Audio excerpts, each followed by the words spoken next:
Hello everyone, welcome back to another video. आज हम past paper solve करेंगे JEST का, जो कि कल हुआ था 13/9/2021 को। उस पेपर को हम सोल्व करेंगे और बहुत ही सिंपल क्वेश्चन थे उसके अंदर। ज़्यादा डीपली नहीं दिए गए थे क्वेश्चन। बेसिक मैथ में से ज़्यादा क्वेश्चन है यहाँ पर, कुछ इतने मुश्किल क्वेश्चन नहीं। तो वन बाय वन करके सब क्वेश्चन को सोल्व करते हैं, तो थोड़ा आपको आइडिया भी हो जाएगा और हो सकता है कि इसके इस तरह के क्वेश्चन दोबारा भी आ जाएं। तो सबसे पहले जो हमारे पास क्वेश्चन है वो कह रहा है कि द वैल्यू ऑफ 3 × 10⁻² प्लस 4 × 10⁻0। मतलब क्वेश्चन मेरे पास यहाँ पे ये है कि 3 × 10⁻² है और फिर प्लस का साइन है और फिर 4 + 10⁻0 है।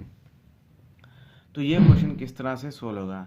अब यहाँ पे देखिए, सबसे पहले बात कि एक चीज़ आपको याद होनी चाहिए कि अगर किसी भी नंबर के ऊपर पावर 0 हो तो वो नंबर कंसिडर हो जाता है 1 के बराबर। अगर ये नंबर है मेरे पास, ठीक है, इतना बड़ा नंबर है, उसके ऊपर पावर 0 है, तो वो पूरा नंबर कंसिडर किया कहलाएगा 1। तो ये जब पूरा नंबर 1 के बराबर हो जाएगा तो यहाँ पे ये टर्म्स जो है इसको अगर हम सोल्व करेंगे तो 3 से मल्टीप्लाई का साइन। अब मेरे पास जो है 10 के ऊपर जो है पावर हमारे पास क्या है, 2 है। 10 के ऊपर पावर 2 नहीं है, सॉरी, 10 के ऊपर पावर 1 है, माय मिस्टेक। 10 के ऊपर पावर 1 है, 0 है, फिर 1 है। तो 10 1 का क्या हो जाता है 10 प्लस 4 सेम मल्टीप्लाई का साइन। 10 पे ऊपर पावर 0 है, तो किसी भी नंबर के ऊपर पावर जब कोई आ जाएगी तो ये क्या हो जाएगा 1। तो 10 3 30 प्लस 4 1 4, 30 + 4 34। ये हो जाएगा आपके पास क्वेश्चन नंबर 1 का आंसर सी। अब देखें यहाँ पर एक चीज़ और है कि यहाँ पर कोई कुछ स्टूडेंट क्या करते हैं कि 30 को मल्टीप्लाई करते हैं इससे, मतलब कि 3 10 30, फिर इसके साथ प्लस कर लेते हैं 4 और फिर मल्टीप्लाई करते हैं 1 से 31। तो इस तरह से ये तो यहाँ पर 1 नंबर है तो आपका आंसर 34 ही आएगा। लेकिन पहले आपको याद रखना है कि इसमें आपको बोर्ड मास का खास ख्याल रखना है। बोर्ड मास मतलब कि डी मास का आपको यहाँ पे खास ख्याल रखना है कि पहले डिवाइड करेंगे, डिवाइड नहीं है तो पहले इस टर्म को मल्टीप्लाई करेंगे, फिर इस टर्म को मल्टीप्लाई करेंगे। यहाँ पर तो 1 आ गया, अगर दूसरा नंबर आ जाता तो यहाँ पे आपको मुश्किल हो जाती, इसलिए मैं बताता हूँ। तो ये हो जाएगा क्वेश्चन नंबर 1 का आंसर। उसके बाद क्वेश्चन नंबर 1 हो गया। क्वेश्चन नंबर 2 को सोल्व करते हैं। क्वेश्चन नंबर 2 जो है हमारे पास, क्वेश्चन नंबर 2 में हमारे पास कह रहा है कि इन PQ the right bisector passes through it's. अब PQ हमारे पास कोई लाइन है, देखें P से लेकर Q तक हमारे पास कोई लाइन है, ये P से लेकर Q तक हमारे पास लाइन है। अब यहाँ पे जो ऑप्शंस हैं वो कह रहा है कि and point, mid point, point P और पॉइंट Q, कि ये यहाँ पर लाइन जो है दूसरी वो इसको कहाँ पर कट करेगी। तो आपको याद रखना चाहिए कि यहाँ पे जो वर्ड यूज़ हो रहा है बाइसेक्टर, बाइसेक्टर का मतलब भी यही होता है कि बीच में से काटना। बाइसेक्टर का मतलब भी ये होता है, बाइसेक्शन आपने सुना होगा, बाइसेक्टर आपने सुना होगा, तो बाय का मतलब ये होता है कि बीच से काटना। तो पॉइंट P से तो हरगिज़ नहीं होगा, पॉइंट Q से भी हरगिज़ नहीं होगा। इसका मतलब कि दो ऑप्शन COD आपके जो हैं वो रिजेक्ट हो गया। बाकी आपके 2 पॉइंट बचे, एंड पॉइंट और मिड पॉइंट। अगर आपको डेफिनेशन बाइसेक्टर की नहीं पता तो आप इस तरह से भी इसको अपने चॉइसेस को बढ़ा सकते हैं। तो बाइसेक्टर मतलब कि वो किस में से काटेगा, वही लाइन आपको इसको मिड पॉइंट से काटेगी। तो क्वेश्चन नंबर 52 का जो हमारे पास क्वेश्चन नंबर 1 का आंसर जो हमारे पास वो सी है, और क्वेश्चन नंबर 52 जो क्वेश्चन नंबर 2 है हमारे पास उसका आंसर है जो हमारे पास वो है बी। ठीक है, क्वेश्चन नंबर 1 एंड 2 समझ आ गया। अब चलते हैं क्वेश्चन नंबर 3 के ऊपर। तो 3 क्वेश्चन जो हमारे पास है वो कह रहा है कि 2 angles that have common vertex, a common arm and no point and in their interiors.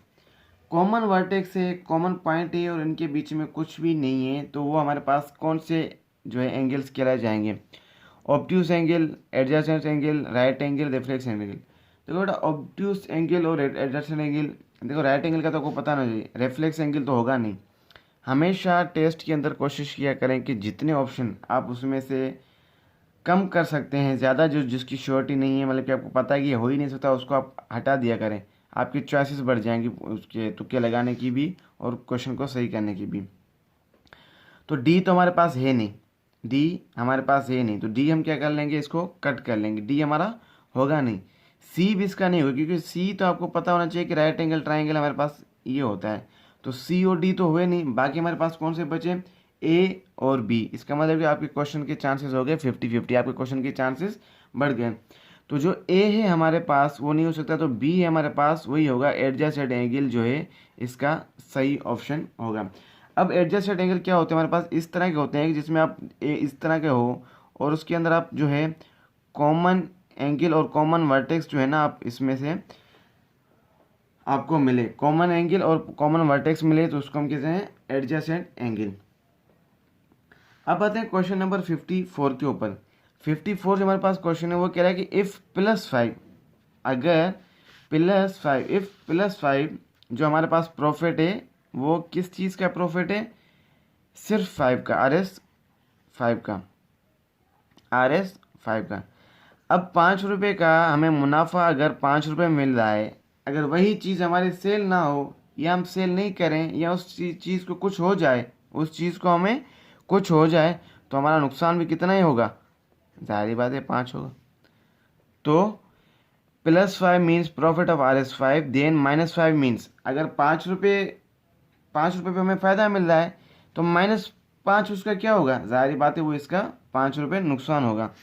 तो परचेज ऑफ RS तो हो नहीं सकता, क्योंकि परचेज की यहाँ बात नहीं हो रही, सेल की भी बात नहीं हो रही, क्योंकि हम सेल जो कर रहे हैं वो प्रॉफिट है, और डिस्काउंट की तो यहाँ पे बात ही नहीं, तो आप ऑप्शन को आप मतलब कि कम करके डिक्रीज करके अपनी श्योरिटी को बढ़ा सकते हैं। तो ये हो जाएगा आपका क्वेश्चन 54 का आंसर। उसके बाद आते हैं क्वेश्चन नंबर 55 पे। 55 जो हमारे पास क्वेश्चन है वो है let A and B two sets and if n of A is 3 and n of B is 4 then n of A cross B क्या होगा। कि यहाँ पे हमारे पास जो बात है वो क्वेश्चन की ये कर रहा है, थोड़ा सा पेपर को मैं एडजस्ट कर लूँ ताकि आपको अच्छी तरह से नज़र आए। क्वेश्चन नंबर 55 जो हमारे पास है कि लेट ए और बी जो हमारे पास सेट है, तो एन ऑफ ए जो है हमारे पास उसके अंदर कितने एलिमेंट है, एन ऑफ ए का मतलब होता है N of A number of elements जो ए के अंदर है वो 3 है, मतलब कि 1 2 और 3, और एन ऑफ बी के अंदर कितने हैं हमारे पास, वो है 4। एन ऑफ बी के अंदर हमारे पास कितने हैं, 4 है, 1 2 3 4। अब क्या करोगे, आप इसकी कार्टेशियन प्रोडक्ट करोगे। अब जाहिर बात ये तो नहीं कि आप इसके सारे जो है अब ए क्रॉस बी आप बनाओ इस तरह से कि 1 2 1 3 इस तरह से, तो आप सारे इसके नहीं बना सकते। तो इसका जो शॉर्ट तरीका ये होता है कि जितने नंबर एन ऑफ ए में हैं वो लिखेंगे, कितने हैं हमारे पास यहाँ पे क्वेश्चन में दिए गए हैं, 3 दिए गए हैं, और जितने हमारे पास एन ऑफ बी में दिए गए हैं वो 4 दिए गए हैं। तो इन दोनों को जब आपस में मल्टीप्लाई करोगे तो 12 हो जाएगा, और इसका मतलब है कि इसके हमारे पास इन दोनों को जब हम आपस में ऑर्डर पेस बनाएंगे, इनकी कार्टेशियन प्रोडक्ट करेंगे, तो हमारे पास कितने एलिमेंट बनेंगे, कितने कितने ऑर्डर्स बनेंगे, 12 ऑर्डर्स बनेंगे। तो इसका आंसर हमारे पास क्या आ जाएगा, 12 हो जाएगा। इसी तरह से क्वेश्चन नंबर 56, इन विच कोऑर्डिनेट P 2 - 3 लाइस। अब जो है 2 - 3 कौन से कोऑर्डिनेट में लाई करता है, फर्स्ट में, सेकंड में, थर्ड में और फोर्थ में। क्वेश्चन नंबर 55 और क्वेश्चन नंबर 57 56 ये दोनों आपके सेकंड चैप्टर में से दिए गए हैं, चैप्टर नंबर 2 9th 10th की बुक में से, जो ओल्ड बुक है, न्यू तो अभी चेंज हुई है, तो उसमें से ये सेकंड दोनों जो क्वेश्चन थे वो सेकंड चैप्टर में से हैं। तो यहाँ पे आपको कोऑर्डिनेट फॉर्म जो है पता होना चाहिए, तो मैं थोड़ा सा आपको कोऑर्डिनेट फॉर्म बता देता हूँ, ताकि अगर इस तरह का क्वेश्चन दोबारा आए, वैल्यूज़ चेंज कर सकते हैं, वो यही नहीं क्वेश्चन में वैल्यूज़ भी दें, वैल्यूज़ चेंज कर सकते हैं। तो ये हमारे पास कोऑर्डिनेट फॉर्म होता है, इसके कितने कोऑर्डिनेट होते हैं हमारे पास, 4 होते हैं।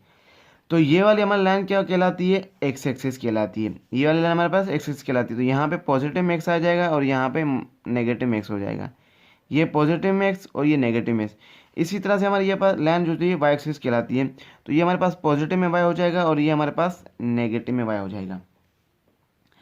अब अगर यहाँ पे बात करें तो यहाँ पे ये दोनों जो हैं, एक्स भी हमारे पास पॉजिटिव में और वाई भी हमारे पास पॉजिटिव में। फर्स्ट कोऑर्डिनेट ये हमारे पास होता है सेकंड कोऑर्डिनेट, ये हमारे पास होता है थर्ड कोऑर्डिनेट, और ये हमारे पास होता है फोर्थ कोऑर्डिनेट। मैं इन डीपली आपको टॉपिक इसलिए समझा रहा हूँ कि अगर नेक्स्ट टेस्ट में आपके पास इस तरह से क्वेश्चन आए तो आपके क्वेश्चन अच्छे से क्लियर हो जाए। सिर्फ क्वेश्चन को सोल्व करना ही मकसद नहीं हमारा है, उस क्वेश्चन के साथ साथ उस टॉपिक को भी समझते चलें ताकि आपके लिए आसानी हो। अब यहाँ पर क्या है, कि ये फर्स्ट हो गया। देखो एक्स पॉजिटिव में है, वाई पॉजिटिव में। हमेशा याद रखना कि इस तरह के जब भी ऑर्डर पेड हो तो फर्स्ट जो हमारे पास जो वैल्यू होती है यहाँ पे, फर्स्ट जो प्लेस होती है वो एक्स की होती है, और जो सेकंड प्लेस होती है वो हमारे पास वाई की होती है। तो फर्स्ट एक्स पॉजिटिव और वाई भी पॉजिटिव। अब सेकंड पे अगर यहाँ बात करें तो एक्स हमारे पास क्या है, नेगेटिव में है, लेकिन वाई हमारे पास क्या है, पॉजिटिव में है।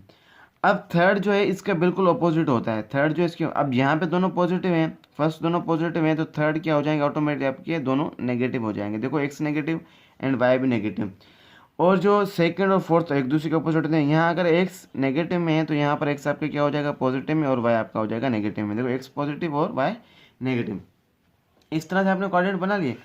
अब अगर क्वेश्चन की हम वैल्यू निकालें तो क्वेश्चन की हमारे पास वैल्यू क्या है कि p is equals to 2, -3। p is equals to 2, -3। ये कौन से कोऑर्डिनेट में लाई कर रहा है। अब आप खुद ही चेक कर सकते हैं। तो ये फर्स्ट वैल्यू किसकी होती है, x की, और ये सेकंड वैल्यू किसकी होती है, y की। अब अगर हम यहाँ पे देखें तो फर्स्ट x की है, तो x पॉजिटिव में, x पॉजिटिव में है, तो x पॉजिटिव में हमारे पास कहाँ पे, यहाँ पर है।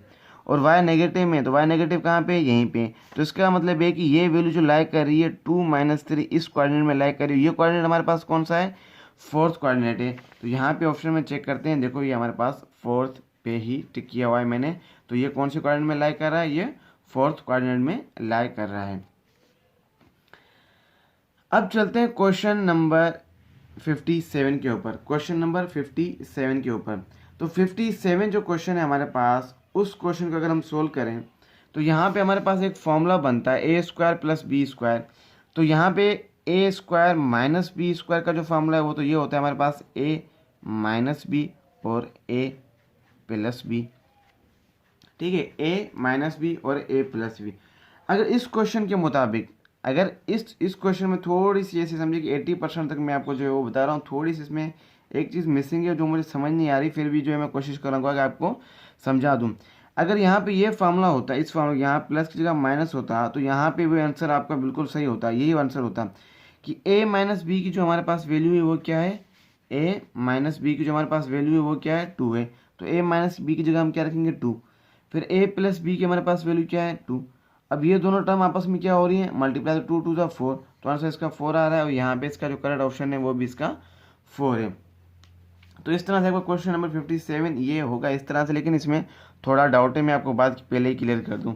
बाद में आप कमेंट करके ये कहते हैं कि सर आपने इस क्वेश्चन में ये किया है, इस क्वेश्चन में ये किया है।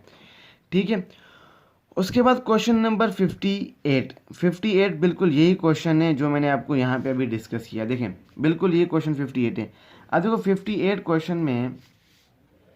क्वेश्चन में यहाँ पे मुझे ये 58 का फार्मूला दिया गया है, a² - b² किस चीज़ के बराबर होता है।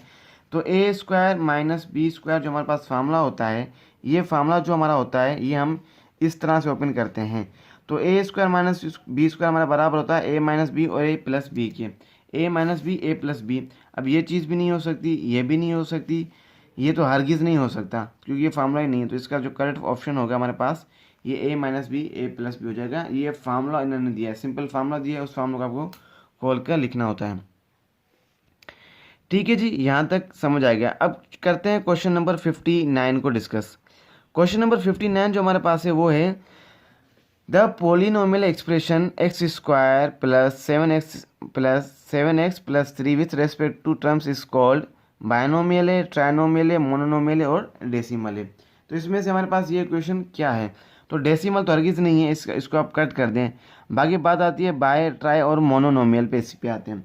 तो अब सबसे पहले आपको कॉन्सेप्ट क्लियर होना चाहिए कि बायनोमियल क्या होती है, ट्राइनोमियल क्या होती है और मोनोनोमियल क्या होती है। मैं आपको ये बताता हूँ, एक पिक्चर दिखा के आपका कॉन्सेप्ट अच्छी तरह से मैं क्लियर करता हूँ।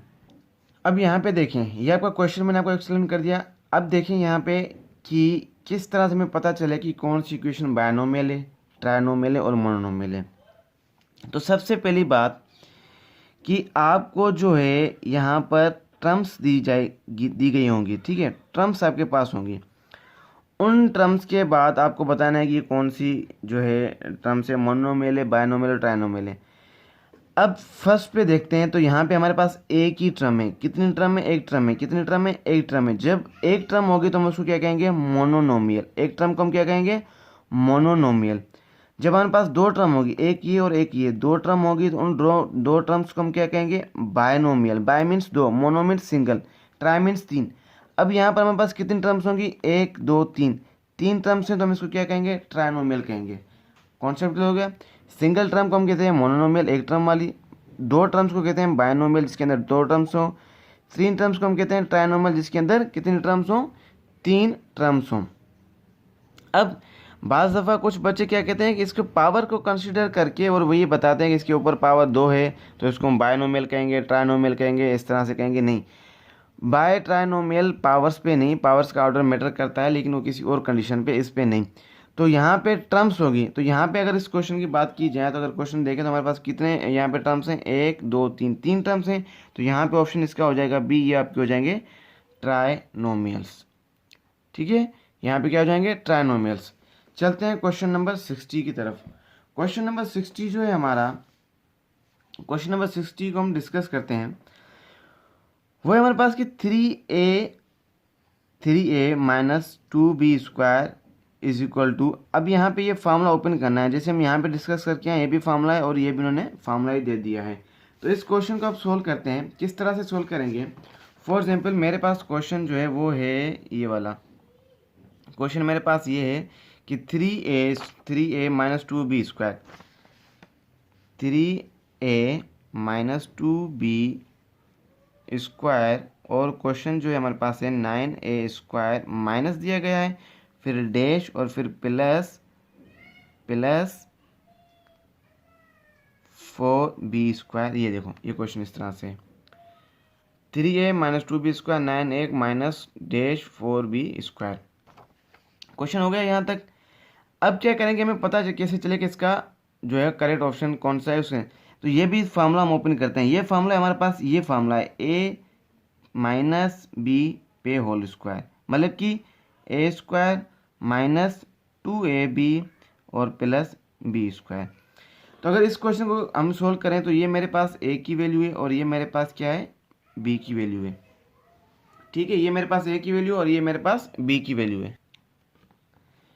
a की वैल्यू हो गई, b की वैल्यू हो गई। अब देखें 9a स्क्वायर तो हो गया, ये चीज़ तो होगी 9a स्क्वायर हो गया, माइनस ये 2 फार्मूले का। a की वैल्यू मेरे पास क्या है, 3a, b की वैल्यू मेरे पास क्या है, 2b, और ये वही क्वेश्चन वाली वैल्यू मैं उठा रहा हूँ 4b स्क्वायर। तो 9a स्क्वायर अपनी जगह पे रहेगा। अब इन तीन टर्म्स को आप जो है आपस में मल्टीप्लाई करेंगे, जबकि यहाँ पे माइनस दिया गया है तो माइनस को आप छोड़ दें। 2 3 जा 6, अगर ले भी लेते हैं तो कोई मसला नहीं है। माइनस 2 3 जा 6, 6 2 जा 12, और यहाँ पे क्या आ जाएगा, ab प्लस 4b स्क्वायर। यहाँ तक अब देखो ये टर्म हमें मिल गई, ये टर्म हमें फाइंड करने की, जो क्या है -12ab। अब यहाँ पे देखें क्वेश्चन नंबर 60, तो -12ab यहाँ पर है। तो बाद में बच्चे क्या करते हैं, जल्दी में देखकर यहाँ पे -12ab पे टिक लगा देंगे, लेकिन 12ab इसका नहीं होगा, -12ab नहीं होगा इसका होगा +12ab। वो क्यों, वो इसलिए कि उन्होंने यहाँ पर माइनस शो करा दिए, यहाँ पर उन्होंने माइनस और प्लस शो करा दिए। तो हमें साइन वाला कोई सा भी नंबर नहीं लेना। देखो माइनस होगी प्लस होगी, तो देखो ये ऑप्शन भी आपका नहीं हो सकता और ये ऑप्शन भी आपका नहीं हो सकता। बाकी इन दोनों में से आप देख सकते हो, क्योंकि यहाँ पे साइन है, यहाँ पर साइन है, तो यहाँ पे साइन इन्होंने ऑलरेडी दे दी है। तो इसका जो करेक्ट आंसर होगा वो हो जाएगा 12ab। आई होप कि क्वेश्चन नंबर 50 से लेकर 60 तक हर टॉपिक आपको अच्छी से समझ आ गया होगा, क्वेश्चन में आपको अच्छी तरह से समझ आ गया। 10 क्वेश्चन हमने कर दिए हैं, 10 क्वेश्चन इसकी सेकंड वीडियो पार्ट 2 में करेंगे, क्योंकि ये पहली वीडियो हमारी ज़्यादा लंबी चली गई है। तो इंशाल्लाह इसी का पार्ट 2 अभी आपको मिल जाएगा इसी वीडियो के बाद, जिसका लिंक आपको डिस्क्रिप्शन में मिल जाएगा। Thank you so much.